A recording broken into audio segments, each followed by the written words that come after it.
کتابونه پکې ویلی شي، کال شروع شي کال ختم شي، اختتام کې بیا منګه د بخاري شریف اخیری باب او اخیری حدیث پریدو چې دا په اخیری ورځ باندې ووایو. دا زنانه لږ شور مه کوئ او زنانه غلي کوي.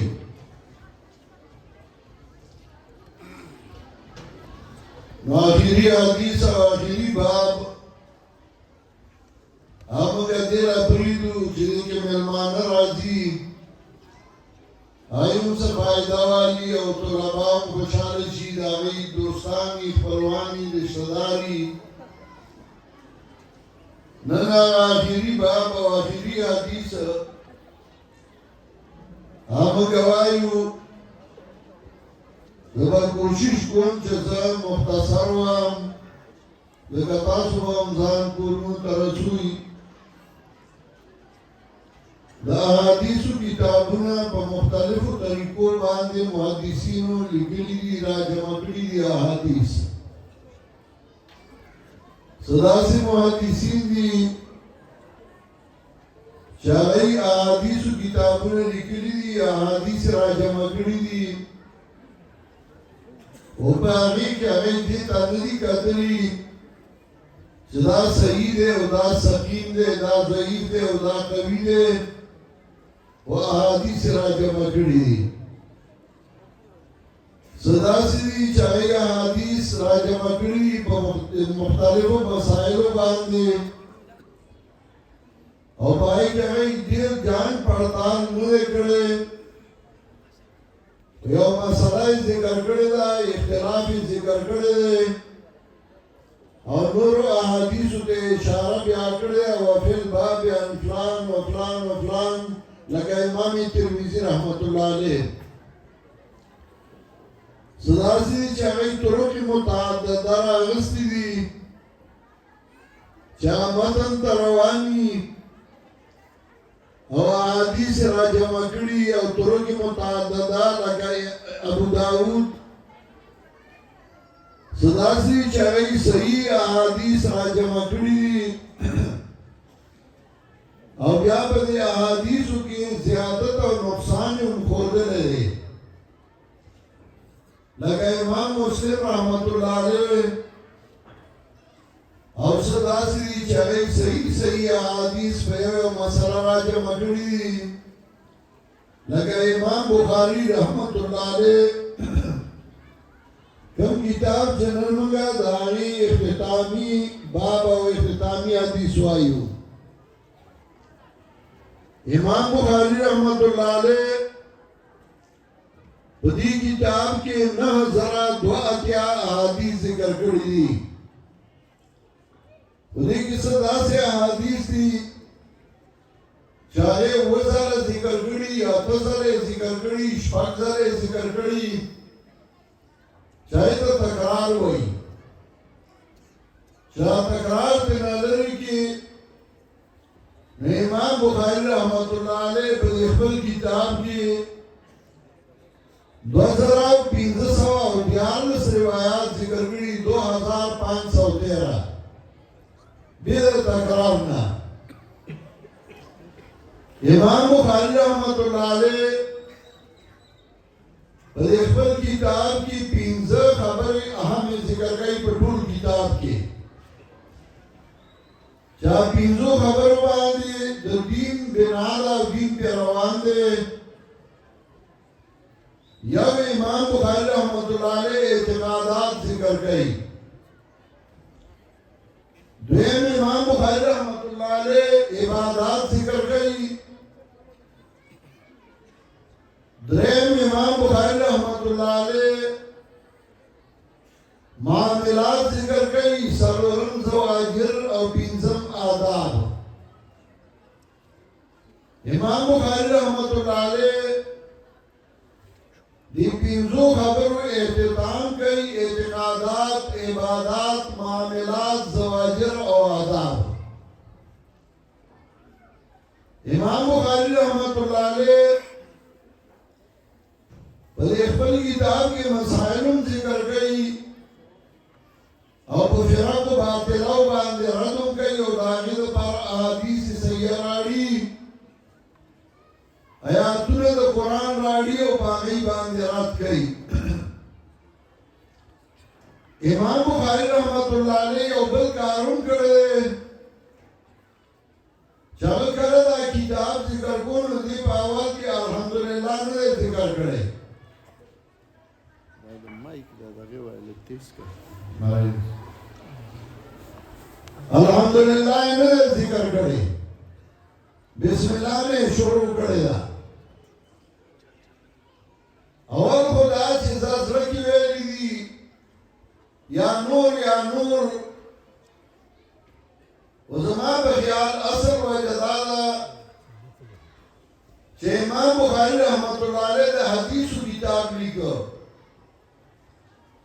نو جناب رسول الله صلی الله علیه وسلم سره نسبت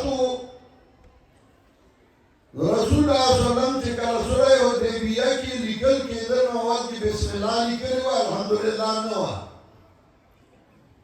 نو امام بخاری په هغه نهج باندې روان شو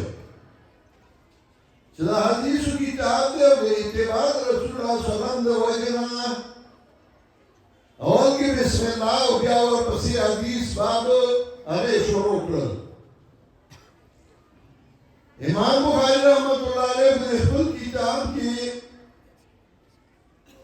اول حدیث ذکر کړل انما الاعمال بالنیات اور آخری حدیث ذکر کری کلمتان حبیبتان للرحمن حبیبتان للسان ثقیلتان فی المیزان سبحان اللہ و بحمدہ شروع کړه د نیت نه ما تعالی او سبق راکړي ګر دین کار کې نو نیت به صحیح ساتي که نیت صحیح نی نو کته کتاب لیکي کته تقریر کې کته بیانونه کې و چې نیت صحیح نه دی نه سامان فائدہ نه ورکوي انما الاعمال بالنیات او امام بخاری رحمت الله علیه دا حدیث اول ذکر کړ چې موږ او تاسو وایي چې نیت صحیح کړئ که تدریس دے که خطابت دے که تقریر دے و نیت و صحیح ساتھی ہے و که نیت صحیح نہیں نویس فائدہ نور کے نویس خیر پکی نشتا امام بخاری رحمت اللہ علیہ عبادات ذکر کرل معاملات ذکر کرل زواجر ذکر کرل آداب ذکر کرل نو اعتقادات اخیر کرال ځکه ختام و مسک اخیری ګوټ چې سړی د خوږو خوږو کې نو خوله خوږه پاتې شي او که د ترخو کې ترخه پاتې شي نو اخیری کې اعتقادات راړل پرون زموږ په داس کې زنانه دي ګیله یې وکړلې زموږ نومونه یې وروستو لیکلي دي نو ما د هغې د خوشحالو لپاره ویمه امام بخاري اعتقادات وروستو راوړي دي هغه وروستو یې کور کې مې ویمه داسې ورته ووایي هغې بیا هم خوشحاله شو نو اعتقادات امام بخاري رحمت الله علیه په آخر کې راړل ملا سړي عقیده خو نو اعتقادات اخر کې راړل امام بخاری رحمت الله علیه دا څنګه اخر کې راړل چې بیان سے ٹھیکه خدا عقیده کې بهیر پیرنے کې عقیده کې بچا سره گزاري نه کې اور امام بخاری رحمت الله علیه رد کو په فرق باطلو باندې نو اخیری باب راړ کتاب التوحید اصل کې داله کتاب الاعتقادات او په دې کې امام بخاری یو طریقه بل وکړه چې هغه کی کتاب کې نو په دې کې امام بخاری په هر باب کې اول د قران کریم آیات راړي او بیا حدیث ذکر کوي مخکې بابونو کې دا طریقه نه وه دا ځکه چې دا د اعتقاداتو باب دی او عقیده ثابتي په نصوص قطعیه باندې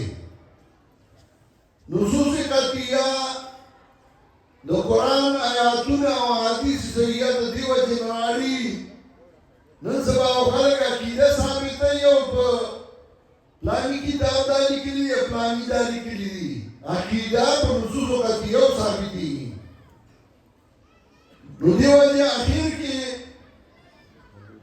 صحیح نه دی وایي ماذا الو فکر وایي برابر نه دی باخر کې اعتقادات راړل او باغی کې د قرآن آیات او حدیث رسول الله صلی الله علیه وسلم پیش کړي په دې باب کې امام بخاری 245 روایت راوړي دي 215 په دې کې مکرر روایت 200 او سرور دي رشتي یولس اغلاس روایت دی چاہے مخینی دی راوڑی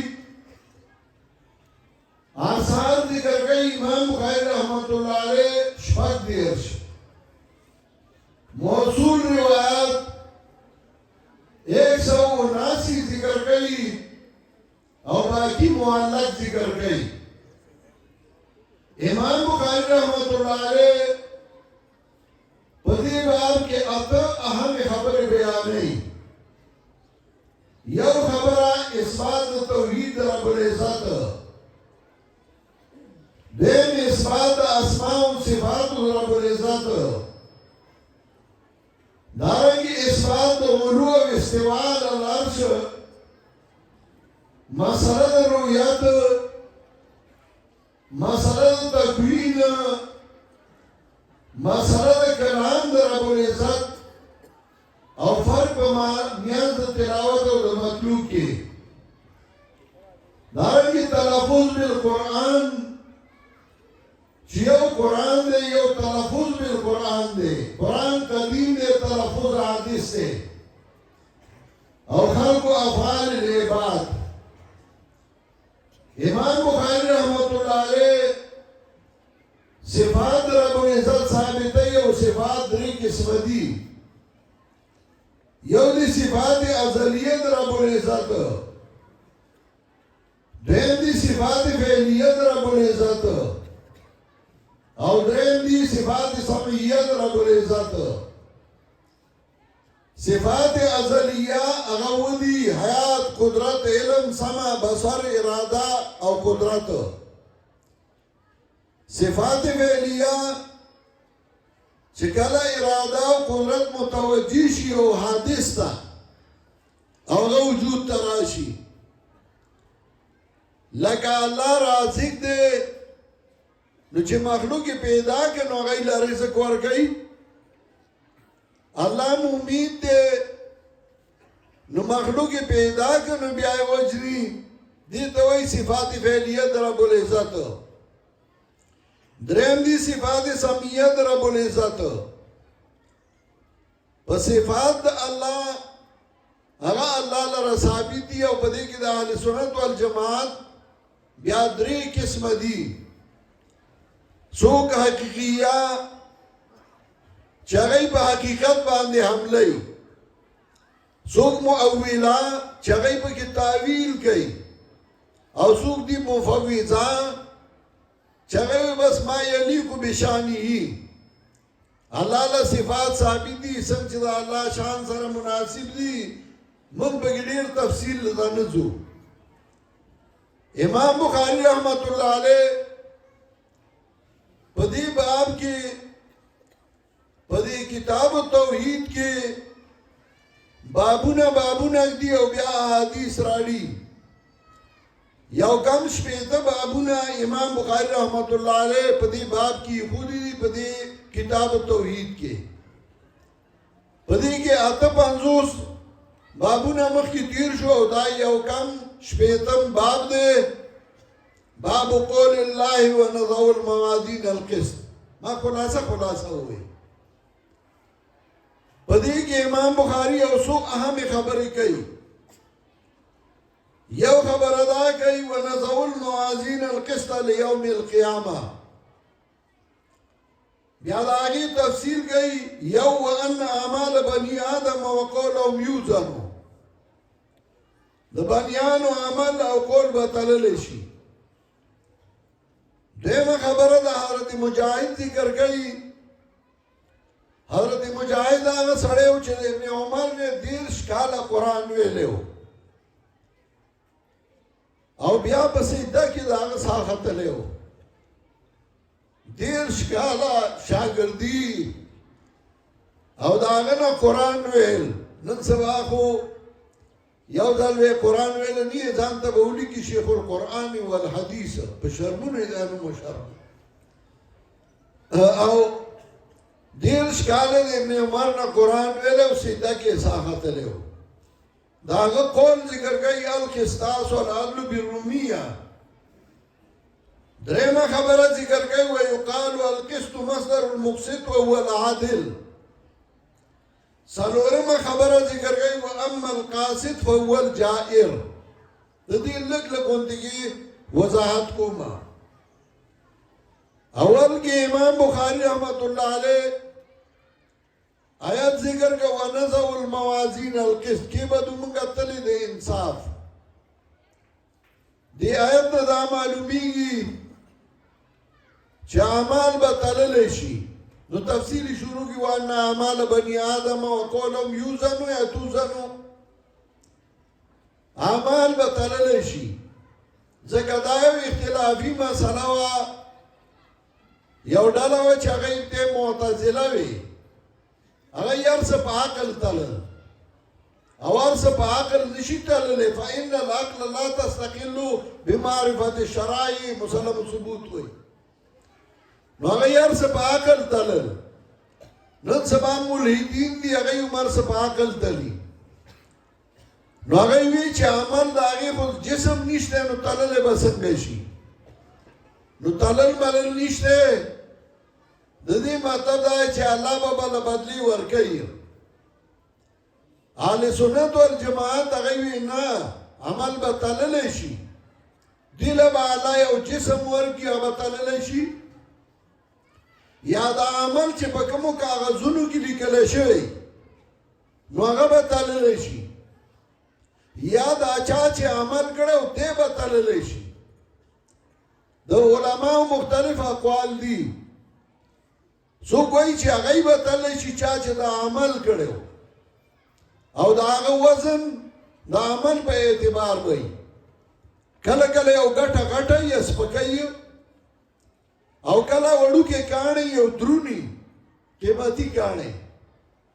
نو عمل په اعتبار باندې به انسان هم دغسې سپک او دروني. پښتو کې موږ وایو دا فلانی ډېر سپک سړی دی. پکې نه د هغه خېټه بهر راوځي. ښه دروني موږ وایو سپک سړی دی. او کله سړی وړوکی غوندي موږ وایو دا ډېر دروند سړی دی. انسان مطلب خوی دروند دی عمل یې دروند دی. نو درونواله او سپکواله په اعتبار د عمل. عبدالله بن مسعود رضی الله تعالی عنہ د بدن نه سپکو او رسول الله صلی الله علیه وسلم وی دا عبدالله بن مسعود خپا هغه د قیامت پر ورځ کې د احد د غر نه درنی ان رجل ابن مسعود اثقل عند الله فی الميزان من جبل احد. ځکه هغه عمل ډېر درونو. څوک وایي هغه اعمال چې په کوم کاغذ کې لیکلی شوي هغه به تللی شي. او څوک وایي نه عمل له به الله جسم ورکړي. دا ټول څیزونه نن سبا شته. ګیس خلک سرنډر کې اچوي وایي 2 کیلو ګیس واچو. ګیس خو ښکاري نه او وزني. دغسې عمل به تللی شي. موازین جمع راړه قرآن کریم کی الله وی ونضع الموازین القسط لیوم القیامه.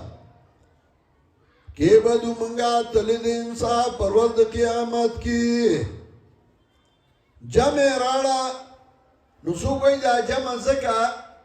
لكل عمل میزان د پارا د هر یو عمل با جدا جدا تلئی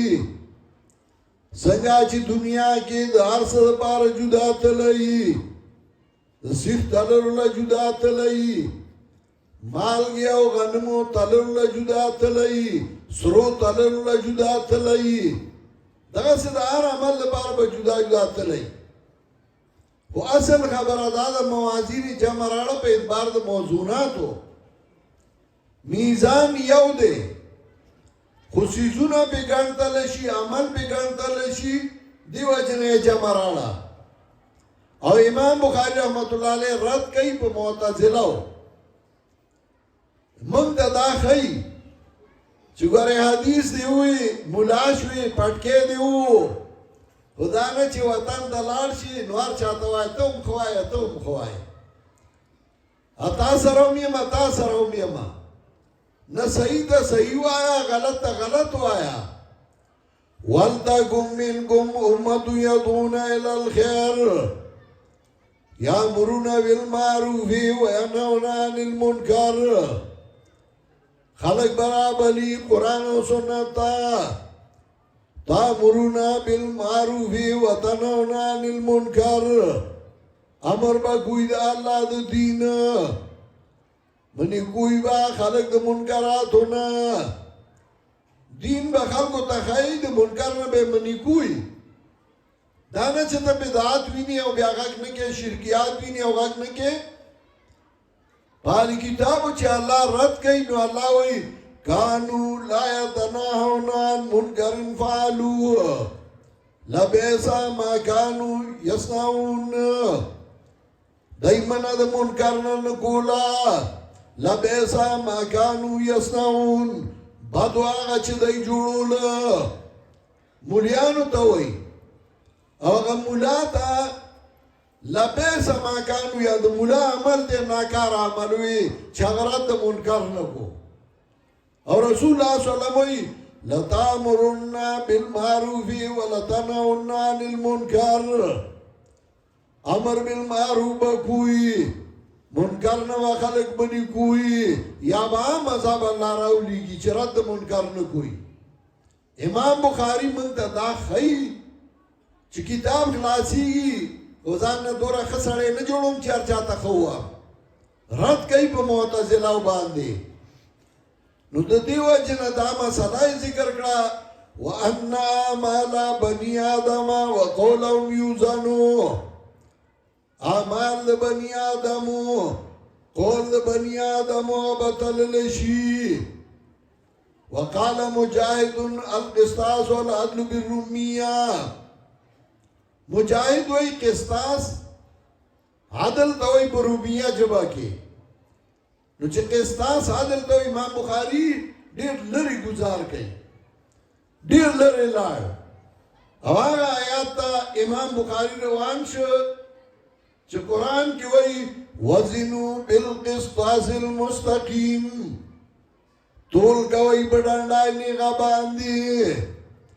وزنو بالقسطاس المستقیم تول کوئی بڑھنڈائی نیغا باندی نوانی ترار چه قسطاس تاوی عدل تاوی پرومیائی جبا کے نو قسطاس و دا قرآن لفظ دے وزنو بالقسطاس المستقیم نو قرآن کو پا عربائی کیو چه اللہ وی ما عربائی کی قرآن عربیہ صاحب دا قاموس اللہ دی پر رحمتونولی کی دل خب بحث پا دی باندے کڑے چه قرآن کی بلا جب اشتے ہو کنا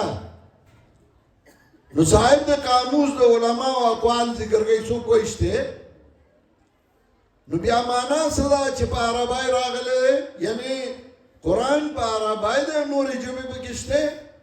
زمون دی علاقہ کی پخوایا مولاو اگر باوی قرآن کی انگریزی ہوشتے چاہتا ہے قرآن کی انگریزی چاہتا ہے یہ قرآن کی نو ولم یکن لو کف ون احد ون یو تا ہوئی کن چاہتا اللہ یوم شریک دیشتے نانا دا سے ندا اصل کی دیتا ہوئی تداخل بین اللغتین لکہ پہ یو لفظی یا پہ یو جبا کیومی بلا کیومی بلا کیومی لکه ته نور پښتو کې مونږ وایو عربی کې مو ته تنور وایي بله ژبه کې مو ته تنور وایي نو یو لفظ په مختلفو ژبو کې راغلی دغسې قسطاس عربی کې هم دی رومیای کې هم دی نو د حضرت مجاهد قول ذکر کړ هغه آیت ته اشاره وکړه وَيُقَالُ الْقِسْطُ مَصْدَرُ الْمُقْسِطِ وَهُوَ الْعَادِلُ او ویل شي قسط مصدر د مقسط دی او دا عادل او انصافدار ته وایي نو قسط مصدر د مقسط څنګه شي یو مزید دی بل مجرد دی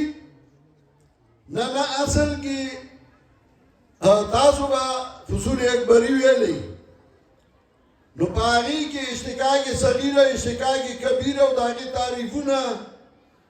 یعنی ماده د دواړو یو د قاف سین توی ماده د دواړو یو ده و امام بخاری دې ته اشاره کوي چې کله د قاف زور راځي کله د قاف زیر راځي زور زیر سره مطلب او معنا بدلیږي خف شنو یو معنا ده قیس شنو بلا معنا ده او د هرې ژبه کې پښتو کې هم لکه پښتو کې موږ وایو خټه فتحه د ښې ده او چې د ښې زیر کې نو خېټه او که د پیښ کې نو بل شي نو دا بدلیږي را بدلیږي زور زیر سره نو قصد او قسط دغسې قسط ځان لري او قصد ځان لري نو چې کله قیس شي نو معنا ده وزنوا بالقسطاس المستقیم تول کوي په ډنډای نو قسط بیا عدل ته وایي انصاف ته وایي یو بادشاه تیر شوی ډېر ظالم و او هغه به د وخت 15 په سترګې تللی چې دا به د خلکو نه ایستې دومره لوی ظالم و حجاج ابن یوسف او بل طرف ته په قرآن زور زیر هغه کړي دي ښه کارونه یې هم کړي وو نو هغه یو عالم ونیوه سعید بن جبیر او هغه ته وی مسموح ستا څه نوم دی هغه ورته وی سعید وی سعید نه شقي ته بدبخته یې نو سعید بن جبیر ورته وی زما پلار ستا نه زما په نوم ښه پوهېده چې ما له سعید نوم ایښی دی نو بیا ورته حجاج بن یوسف وایي زما باره کې ستا څه خیال دی نو هغه ورته عربی کې وی القاسد العادل خلک اریان شو دوره لوی سړی او داسې ظالم ته عادل او انصافدار وایي قاسد ورته وایي هغه ورته وی نه دغه ما ته سخته خبره وکړه تاسو پرې نه پوهېږئ دی ما ته وایي القاسد معنا ده واما القاسطون فكانوا لجهنم خطبا نو د ما ته ظالم وایي هر چې ظالمان دي نو دا به د جهنم خشاکي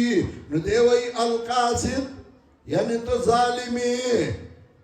او العادل نو د عادل چې راته وایي دا مطلب نه چې انصافدار دی چې ما ته العادل وایي نو دی وایي الذين هم بربهم يعدلون د خپل رب سره نور برابرۍ نو ما ته مشرک وي یعدلون ته اشاره وکړه او وی وجنی او بیا هغه حلال که اوږده واقعه ده نو دلته هم قاصد واما القاسطون فكانوا لجهنم خطبا نو القاسط قسط په معنا د انصاف عادل چې فاتحه د قاف سره شي معنا جائر او ظالم نو ځکه وایي واما القاسط فهو الجائر هر چې قاسط دی نو په معنا د جائر په معنا د ظالم باندې اوس امام بخاري ټوکړي ټوکړي کې خودي تا ته اول عنوانات کې خودل کمال کوي امام بخاري دار چا دشمنی د امام بخاری دشمنان شته نو د امام حنیفه دشمنان شته نو د پیغمبر دشمنان د خدای دشمنان شته نو که زما یې نو څه چالو شو چې تاسو وایي یاره پلانې درته غوسه دی پلانې بلا خلک به غوسه وي بیا امام بخاری رحمت الله علیه حدیث ذکر کوي او چې حدیث شروع کړ نو دې انصاف ته وګوره هغه وایي حدثنا احمد بن اشکاب ما ته دا حدیث بیان کړی دی سره د مرګرو احمد بن اشکاب دا حدیث چې کوم ذکر کوي سبحان الله وبحمده سبحان الله العظیم امام بخاری دا حدیث درې ځای ذکر کړی په خپل کتاب کې یو ځل صفحه 948 کې دریم ځل صفحه 988 کې او دریم ځل دلته ذکر کړي خو امام بخاری دې انصاف ته وګوره چې صفحه 948 کې ذکر کړي نو هلته وایي حدثنا عبد الله بن مسلمه چې بیا 988 کې ذکر کړي نو هلته وایي حدثنا قتيبة بن سعيد او چې دلته ذکر کوي نو حدثنا احمد بن اشکاب دا ولې دا احمد بن اشکاب رسو ذکر کړ ځکه درې واړه استادان دي خو فرق کوي استادان به درې واړه دي خو استادانو کې هم فرق کی امام مسلم هم په مقدمه کې ذکر کوي زباول هغه حدیث راړم چا دا هغه چا نقلی چې هغه سقی او عادلانی او دای دویم نمبر کې به حدیث دا هغه چا راړم چې هم سقا عادلان دادای خو په درجه کې دا هغه عمر نه نو خلک به وایي چې مړه مولیانو کې فرق کې ټول علما دي ټول شیخان دي ټول مولیان دي ته پکې فرقونه کې د لوی درجه د وړي نو هغه حدیث راړي چې المؤمنین وای ما ته نبی علیہ السلام ویلو انزل الناس على قدر منازلهم د خلقو قدر داغه درجه مطابق کوا څوک به اوچتي درجه هغه ډیر قدر کو څوک به دویمه درجه څوک درېمه او قران کې هم الله وایي وفوق كل ذي علم عليم د پاسه دار یو خاوند علم نه پوښته نو درجو کې فرق شته یو سره خپل مقام چې پیژني هغه چر نه خپکی درجه پیژني هغه چر نه خپکی او چې مقام او درجه نه پیژني ټول عمر خپي یاره مال چا قدر نه کو ما دې درانو نه کتلو مال داو نه کو مال اکثر با نو دا غي د وجه نه غسپک شي خپل درجه چې دې او پیژنده ته بچر نه سپکیږي ستا درجه د مولا دا ځان مولای صاحبو ستا درجه د خان دا ځان خانی صاحبو ستا درجه د عجز دا ځان عجزي صاحبو ستا درجه د طالب د ځان طالبي صاحبو ته بیا نه خپه کېږي ته وایې اوس ما ته کې فرق شته که اګه ته وایې نه د دوم دوه سترګې دي زما هم دوه سترګې دي د دوم دوه غوږونه دي زما هم دوه غوږونه دي نو ده دوه ښځې کړي زه به هم دوه کړو نن هر څه کې ځان مه برابر و کله به یو مقامي کله به بل مقامي کله به یو درجه کله به بله درجه هر چا له الله خپل مقام ورکړی نو دغسې امام بخاري استادانو کې هم فرق کوي لومبی استاد د امام بخاري و عبدالله بن مسلمه د هغه روایت یې ټولو نه مخکې راغلی چې د هغه نه یې اورېدلی دویم استاد یې قتیبة بن سعید نو د هغه ورپسې راړه دریم اخیری استاد احمد بن اشکاب نو دا هغه روایت دا هغه نه چې اورېدل هغه ټول اخر کې ذکر کړ دا زمون د زماني مولا نو ګینې نو دې ټول ارس یو شی دی نه فرق یې کو دې فرق نه پیژني نه امام بخاری چې کله دا ذکر کړ حدثنا احمد بن اشکاب من دا حدیث بیان کړو احمد بن اشکاب هغه وی من دا بیان کړو محمد بن فضیل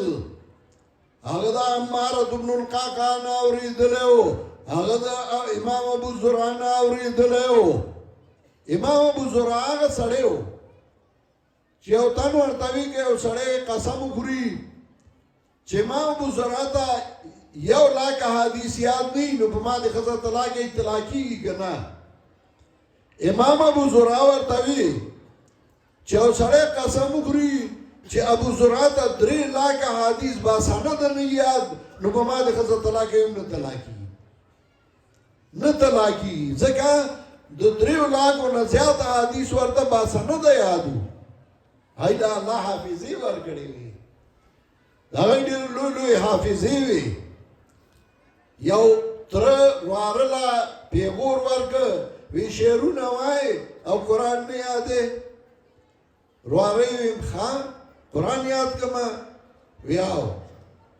کمرې کې ځان پسې ور بند کړه چې په 3 ورځ راووت نو ټول قرآن یاد کړه په 3 ورځې کې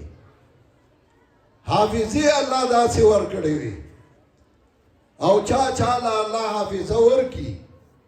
شیخ القرآن الله دې په رحمتونه ولیږي چې د شپې 200 صفحې کتاب وکړ سهار به ورته عبارتونه یادو دا زما میا وه د شیخ القرآن والده ډېره حصه د قرآن هغې ته یاده وه او په آخري عمر کې هم هغې به په هفته کې یو ځل د قرآن ختم کو زما یو بچی یو ماشومه وه ما سره په پتون ناسته وه دلته یو طالب راغی ما ته وی چې زما مور راپرېوته ده خپې ماته شوې ده نو ما لکه دې چوټي راکړه نو ما ورته وی زه ورشه چوټي ده نو چوټي مې والا ورکړه هغه ماشومه وه 3 کاله بعد هغه طالب راغی بیا هغه بچی ما سره ناسته وه ماشومه والا نو هغه طالب ورته داسې وکتل وی فلانه زه دې وپېژندمه ایو داسې کتل ستا د مور هغه خپه بیا ښه شوه نو هغه طالب اریان شو وی عجیبه حافظه ده چا له الله حافظې ورکي او داسې حافظه یې چې هر څه ورته یاد امام ابو زرعه داسې سړی و عن ابي هريره رضي الله تعالى عنه ابو هريره رضی الله تعالی عنہ یمن نه راغلی و او بیا نبی علیہ السلام سره پوخ دی را شوی و اخیری صحابه و کې دی خو روایت نه زیات نقل دی ځکه چې سم پرلت یې ورته والی و او پوخ دی را و قال النبي صلى الله عليه وسلم كلمتان حبيبتان للرحمن نبی علیہ السلام ویلیو 2 کلمې دي چې ډېرې محبوبې دي مهربان بادشاہ ته کلمتان حبیبتان الی الرحمن کلمتان موصوف حبیبتان صفت اول خفیفتان صفت ثانی ثقیلتان صفت ثالث موصوف سره صفاتونه خبر مقدم سبحان الله وبحمده مبتدا مؤخرا کله کله خبر مقدم کی د وجه د اهمیت مبتدا نو هغه مؤخره کی خبر مقدم کی لکه ته وایې اوس به یو سړی راشي او ډېر لوی سړی دی ډېر ښه عالم دی ډېر متقي دی ډېر پرهیزګاره دی کتابونه یې لیکلي دي او ډېر نیک سړی دی ډېر کسر نفسه دی او د ډیرو علماء استاد دی هر څوک غوږونه لکه چې څوک دی وی څوک به راشي نو ته وایې شیخ عبدالجبار راغی ته به راشي نو د هغه مقام جوړ شي خلکو ته پته ولګي چې یو حیثیت والا سړی دی دغسې مبتدا مؤخره کي او خبر مقدم کی امام بخاری رحمت الله علیه هم دلته خبر مقدم که مبتدا مؤخره کړه د اهمیت د وجې نه او امام بخاری د حدیث ذکر کړ کلمه دلته په معنا د کلام دی هغه کلمه د نحاتو نه ده چې لفظ نوزع لمعنى مفردین کلمتان حبیبتان للرحمن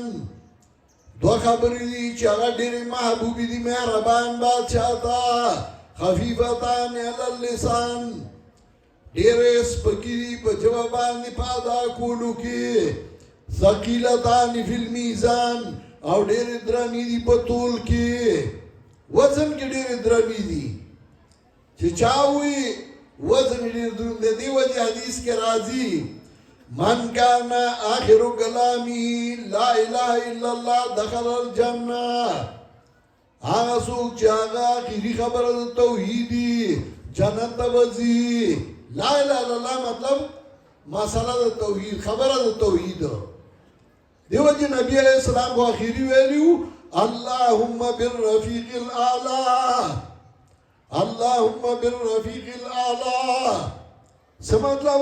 اخیری کې لا اله الا الله سبحان الله اللهم بالرفیق الاعلى الحمدلله چې مسله توحید دې نصیب شو هغه جنت ته ځي امام بخاری په دې ختمه یې ځکه د تفاول امام بخاری رحمت الله علیه د دیو جنې په دې ختمه یې چې الله زموږ اخره خاتمه په توحید کې الله موږ د دنیا نه توحید سره بوځي کلمتان حبیبتان للرحمن دو خبرې دي چې هغه ډېرې محبوبې دي مهربان بادشاہ ته دا الله ډېرې خوښې دي خفیفتان علی اللسان او ډېرې سپکې دي په ادا کولو کې په ژبه پې ستړي کېږي نه ثقیلتان فی المیزان او ډېرې درنې دي په تول کې وزن ډېر زیات دی دیو جی عبداللہ بن مسعود دا نبی علیہ السلام ویلیو دا بارہ کی لرجلو عبداللہ بن مسعود اسقلو عند اللہ فی المیزان من جبل احد دا عبداللہ بن مسعود خپا دا اللہ بنی دا احد دا غر ندرنا دا زکا غا دیر عمل والاو او دا دیو جی دا امام ابو حنیفہ رحمت اللہ علیہ اکثر مستدلات اگر روایت دا عبداللہ بن مسعود دی دا عبداللہ بن مسعود روایت باندې دلیل لیوی ثقیلتان فی المیزان سبحان اللہ و بحمده سبحان اللہ یعنی اصبح سبحان اللہ متلبسا بحمده یو دا اللہ پاکی چا اللہ پاک دے سبحان اللہ نسنا پاک دے سبحان اللہ اما یصفون پاک دے اللہ دا غن چیز مشرکان دا اللہ کم صفتنا ویو سبحان اللہ اما یشرکون پاک دے اللہ دا غن چیز ایسدار دا اللہ سر بلسو گرزائیو سبحان اللہ پاک دے اللہ شرکیاتنا پاک دے ایسدارنا پاک دے سبحان اللہ او دویم وبحمده لگیام دا اللہ پا حمدنو باندی خصیفتنا اللہ لواما او گورا سبحان اللہ دیکھ لگوش میرائی یو سین دویم بی دریم حی سالورم الف او پینزم نون وبحمده یو بی دویم حی دریم میم سالورم دال او هی پینزم پا پینزو ختمه بید پنپیر ننکی او دا پا عربو کی او عالم یو کتاب لکلے کتاب التوحید او اگه دا ذکر کردی دی گوارزی نو آما اگه لکلی دی چه پا پینزو ختم دو پا پنپیر ختمی گی اخیری کی توحید چې وای نو پنځپیر لبرازي که پنځپیر دراغله یې کوم چې توحید وي پنځپیرې دی نسبت به پنځپیر د پنځپیر نه بل چاره نشته نو چې روستو راځي نو مخکې راځه کنه سبحان الله وبحمده سبحان الله العظیم پاک دی الله پستان دی الله باندې لګیایم سبحان الله العظیم پاک دی الله چې لوی ذات دی بدی باندې ختم کا اشاره دیتا شروع بنیاد کړي وا انما الاعمال بالنیات دارمدار دا ملونو بنیاد باندې دی اول بنیاد صحیح ساتي او دویم عقیده برابر ساتي چې عقیده صحیح نه وقدمنا الى ما عملوا من عمل فجعلناه هباء منثورا چې عقیده یې صحیح نه وه، حج یې کړی و، مونځ یې کړی و، خیرات یې کړی و، هېڅ عمل یې قبول نه دی. فمن یعمل من الصالحات وهو مؤمن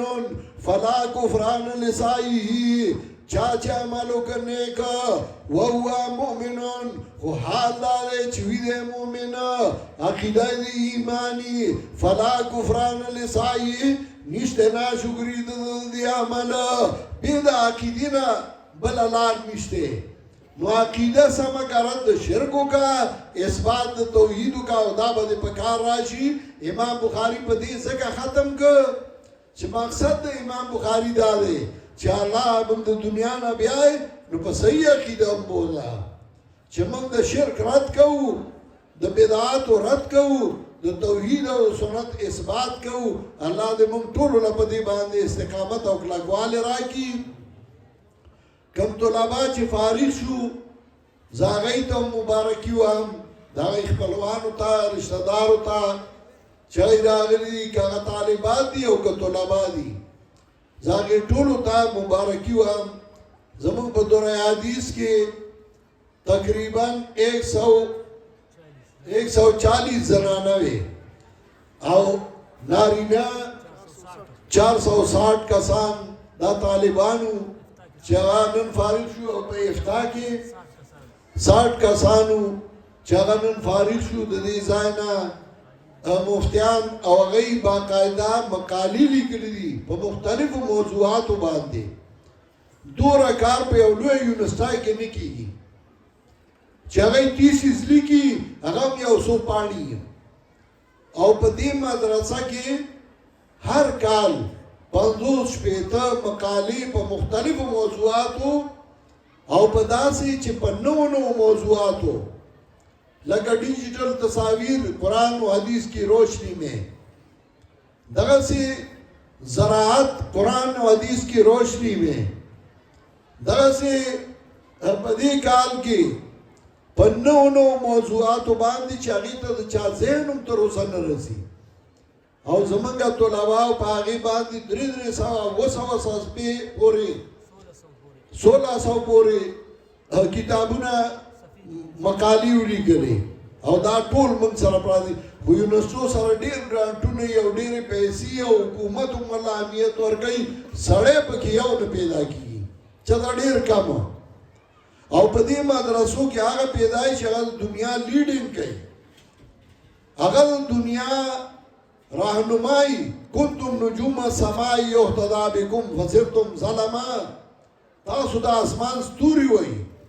تاسو باندې لار موندې شوه، تاسو توره تیاره وګرځېدئ. علماو لیډینګ کو، مشرت یې کو، او علما په دې ښه پوهېږي. خو افسوس دا دی چې حکومت توجه ورته نه وي. که چېرته د حکومت د مدارسو ته توجه وه، دا ملک به داسې نه روانېده او نه به خرابېده څنګه چې خرابای ته روان دی. او چې په 400 پاپي مو پیسې وګټي، هغه د دوی مشر الا من شاء الله سلک به چې خانداني خلک به، نو هغه د دوی مشر وي. ملا ته سپک ګوري، مدرسې ته سپک ګوري، مدرسې ته توجه نشته. یونیورسټو له لوی کروڑونه روپۍ منظورېږي، خو مدرسې له څوک نه ورکوي. که مدرسې وال لږه ښه خبره وکړي، وایي دا د فلانو ملګری دی، نو هلکه کروڑونه روپۍ خو ستاسو مدرسو له ورکولې، موږ له خو 1 روپۍ نه ور راکړي. او ملګري زموږ دي، بدې له زموږ یو ښې له ستاسو یا 2 تنه میخې اخیستې وه، یو هوښیار هغه ورته وایي زه خیر ته دا سر یې ستا شه او دا شاته طرف بیا زما شي. نو سوټونه به د ډېران جوړو، پای به یې تلاشله وه، ښه به ورته هغه اچوله. نو سر یې موږ له راکړي او لقاعده یې والي. مدرسې هغه د غریبانو، که مدرسې له یو ملا وایي چنده مار دی، او که یونیورسټۍ له او دغه له یې غټ سړی او هغه غواړي، هغه خیر دی، هغه سره بیا ډېر ملګرتیا ده او ډېر تعاون دی او ډېر ده. خو علماو په دې خپل ژوند خوشحاله شي. ما ډېر لوی لوی ځایونه ولیدل، په لوی لوی هوټلو کې پاتې شوم، لوی لوی خلکو سره کېناستلو. خدای ګواه دی د طالب د خپې سره نه برابرېږي. دوره لوی مقام دی ستاسو د علماو خو ځان درانه کوي سپکوي ما در په در مه ګرځئ ځان سوالګر مه جوړوي که یو سړی در سره ملګرتیا کوي دین په کار کې په خوشحالۍ واله قدر یې وموکه احسان یې ومنه چې تا مې بوج کم کړ خو چاپلوسۍ مه کوئ چې تاسو روان یې چاپلوسۍ دین تاسو ځان نه سپکوئ دین سپکوئ او دې ته زما خیال د بدعتیانو څلوره نسخات اخیسته موږ پرې رد کو او دوی بیړۍ چپې کړې ابا سوالګر یې ځان نه جوړ کړي ځان نه سوالګر مه جوړوئ د دین کار کوم که را سره ملګرتیا کې احسان دې منم په ما دې بوج کم کړه که نه کې خدای به بل څوک پیدا کړي په اوچتو سترګو ګورئ نو د دین کار کوئ الله به الله امداد هم کوي او الله به سپکوي هم نه او الله به بې عزته کوي هم نه او که ځان هم بې عزته کړي نو دین به بې عزته کوي الله دې تاسو ټول عزتمن کړي او الله ستاسو نه لوی لوی علما جوړ کړي دعا به انشاءالله اخیری کې وکړو د هغې نه مخکې چې دی څه ترتیب برابر کړی ناظم صاحب دي نو خپل ترتیب به هغه کې سندونه به ورکوي خو د هغې نه سندونه اخر کې ورکوي بیا به دعا کوي تاسو څه پروا ناظم صاحب ناظم صاحب